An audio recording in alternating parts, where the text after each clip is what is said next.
Ang pinya ay isang tropical fruit na masarap, malinamnam at siksik sa health benefits. Ang pagkain ng pinya ay madaming makukuhang benepisyo, lalo na ang mga taglay nitong nutrients, vitamina at minerals gaya ng potassium, copper, manganese, calcium, magnesium, vitamin C, beta-carotene, thiamine, vitamin B6, folate, soluble at insoluble fiber, at bromelain. Bago natin simulan ang video na ito, huwag kalimutan mag-subscribe sa aming channel para sa mga health and love advice at huwag kalimutan pindutin ang bell button para lagi maging updated sa aming mga bagong videos. Una, may benepisyo sa balat. Ang pinya ay isang elixir ng ating balat at nakakatulong ito na maresolba ang mga problema sa balat. Ang prutas na ito ay nagtataglay ng vitamin C na angkop sa panlunas sa acne at tigyawat.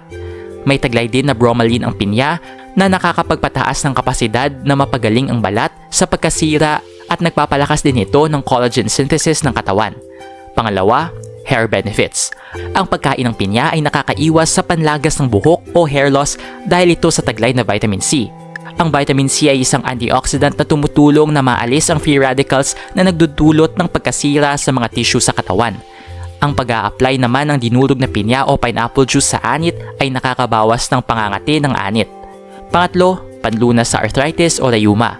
Ang pinya ay nakakatulong mabawasan ng inflammation o pamamaga ng joints at muscles. Ang bromelain enzyme ng pinya ay tumutulong na madurog ang complex protein at may anti-inflammatory properties itong taglay. Ang mga kumakain o umiinom ng juice ng pinya ay binabawasan nito ang mga sintomas ng arthritis o rheuma. Pang-apat, nakakapagpalakas ng resistensya. Ang one serving ng pinya ay siksik na ito sa 130% ng vitamin C. Ang vitamin C ay nakakapagpalakas ng resistensya at nakakapag-stimulate ng white blood cells. Gumaganap din ito bilang powerful antioxidants na nagpoprotekta sa ating katawan laban sa free radicals. Panglima, nakakabawas ng stress.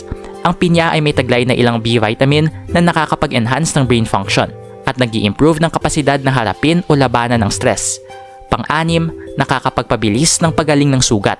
Gaya ng nabanggit kanina, ang pinya ay siksik sa vitamin C na tumutulong sa collagen formation ng katawan.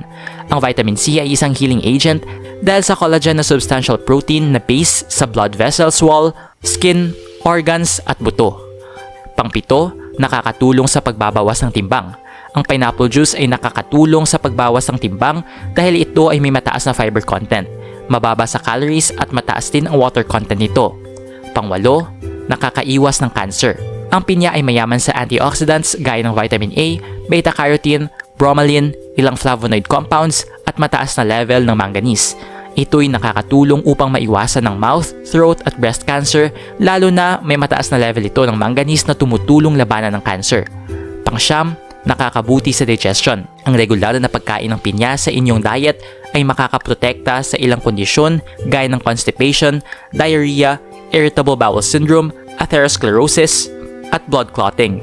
May mataas na fiber ang pinya na nagpopromote sa pagkain na matunaw ng mabagal at nagbibigay ito sa mga digestive enzyme ng panahon upang ma-dissolve ng mabuti ang mga pagkain kinain.